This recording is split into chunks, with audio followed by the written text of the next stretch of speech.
Date: 70 PST post-stasis time. The courtroom was filled to the brim with members from the Terran Alliance, the rafters and benches packed with all manner of species, a grouping of the reptilian Reptilians, a handful of the ever-adorable Hatil, and 3 Shova, the rabbit-like newest members to the Alliance. Even a single Dunwillian had turned up, the Cthulian horror towering over the rest of the galley, the horror of its general egg-like appearance muted slightly by the brightly colored propeller beanie sat atop its head. Of course, there were also Terrans, tens and hundreds of them, all quietly chatting amongst themselves in hushed whispers. This wasn't even including the number of people watching on the numerous streams being provided through Galnet.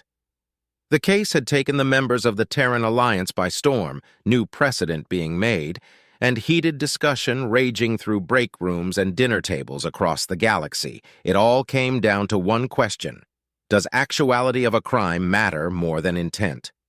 The entire process had only taken 3 days, as both defense and prosecution agreed on most things. As matter of fact, the only thing left were closing statements. The alleged action had taken place, the victims and perpetrators were known. The only thing to decide was simple. Was this a crime? The defendant sat in his chair, towering over almost everyone else in the courtroom, even in his slouched form. He shifted uncomfortably in his suit, his defense lawyer having correctly determined that having General Bolhut Takorg in his traditional war uniform would cross badly.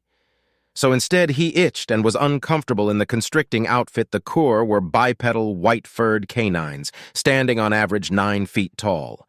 Sharp claws protruded from each of their 4 fingers, matching with their giant fangs that grew from their jaws. Almost entirely muscle, with arms that reached past their knees, the Corps were an aggressive militaristic race, generally considered terrifying by most intelligent members of the galaxy, well apart from one species.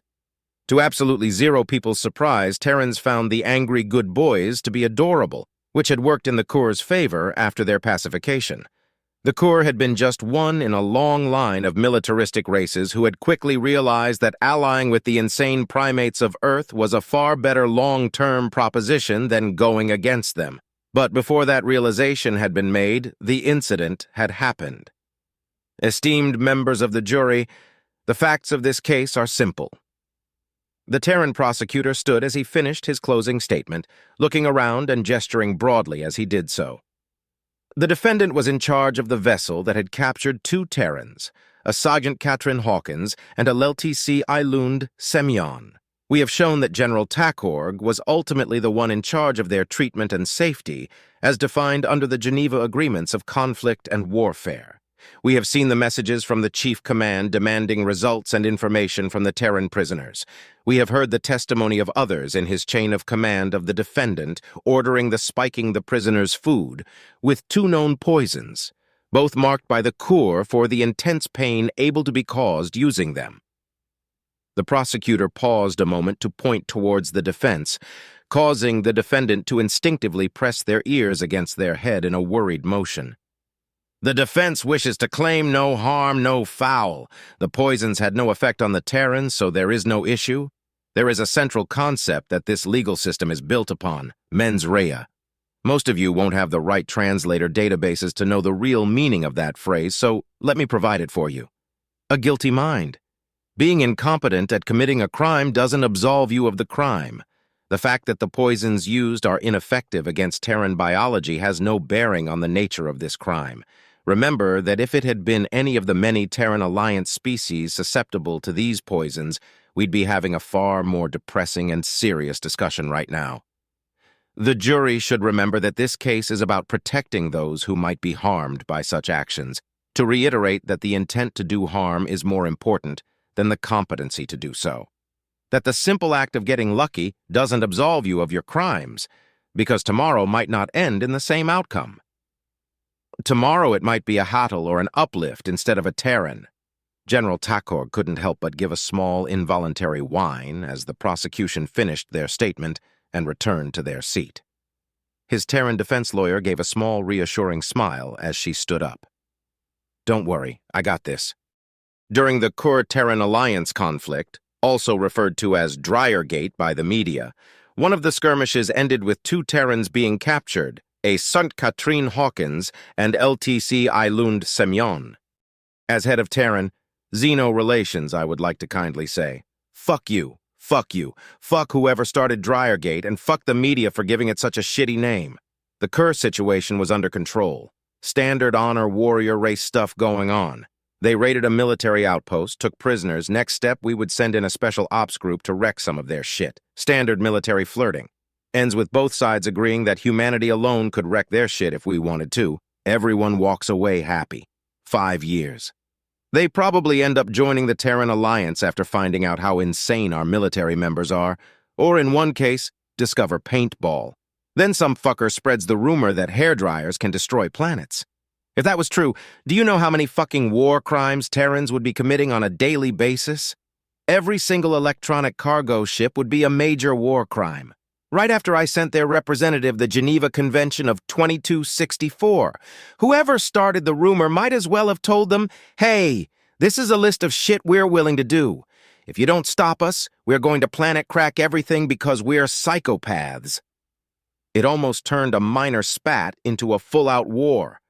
All of a sudden, every single merchant ship under the Terran Alliance needed military support, because some moron told the Corps that these were now transporting weapons and therefore were valid targets. Do you know how many merchant ships 419 races have? It's a lot! We were lucky that none of the attacked targets ended up destroyed, because that would have been a war. 2 feet from war, in fact. 2 feet was the difference between what happened and a Corps barrage from striking a Reptilian cargo ship's warp core. 2 feet from an estimated millions of deaths. Then it got worse. Other races got involved, and they were rightly pissed that we'd either been transporting planet-cracking weapons using their merchant ships or through their space. 215 visa agreements, 152 trade agreements, 59 free movement agreements, 14 group research projects, and 3 alliance applications, all delayed or in some cases dropped when people believed that all Terrans were lying psychopaths. That's without getting the Scythen involved. You know, one of the founding members of the Terran Alliance. You know, the pacifists who really don't like weapons being in their territory. That was a fun conversation. No, we haven't been violating your religion for the last 67 years. Some of my species are just really fucking stupid. So the only medal that moron deserves is a throat punch. I'd ask why you thought Dryergate was a good thing, but I get the feeling that if I gave you a penny for your thoughts, I'd get change back. For the love of God, never leave Terran territory. I can't imagine what nightmares you'd bring me. The person ultimately in charge of their welfare was the defendant, General Bolhut Takorg. The prisoners refused to divulge information during their confinement and were generally treated well. This included the removal of lethal seasonings often used by the Corps. 2 weeks after capture, General Bolhut Takorg was given orders to get information from the prisoners about Terran military capability by any means necessary. After this, General Bolhut Takorg ordered their food to be spiked with painful levels of caffeine and theobromine without the knowledge of the Terrans. An entire fleet's worth of supply of these poisons might be able to kill 1 Terran. This information on Terran biology is publicly available, but might not be public knowledge. One day after application of these chemicals, the Terran prisoners were released after General Bolhut Takorg's ship was captured by the Terran Alliance military. The argument of the prosecution. The defendant clearly provided the chemicals in order to torture information out of his prisoners after being ordered to take similar actions. The order given to subordinates was specifically the words, painful levels. And this is the only reason military vessels carry the lethal-to-cur chemicals. Even though this caused no harm, this lack of damage was accidental instead of intentional, in clear breach of the laws of war. The argument of the defense. The information about Terran biology is available to all sapient species as part of general safety measures to make sure various species don't accidentally kill each other. The removal of otherwise lethal seasonings suggests the Corps General had knowledge of this. The actions of General Bolhut Takorg were malicious compliance to an unethical order, providing an order that technically did what he was being ordered to do with no known harm.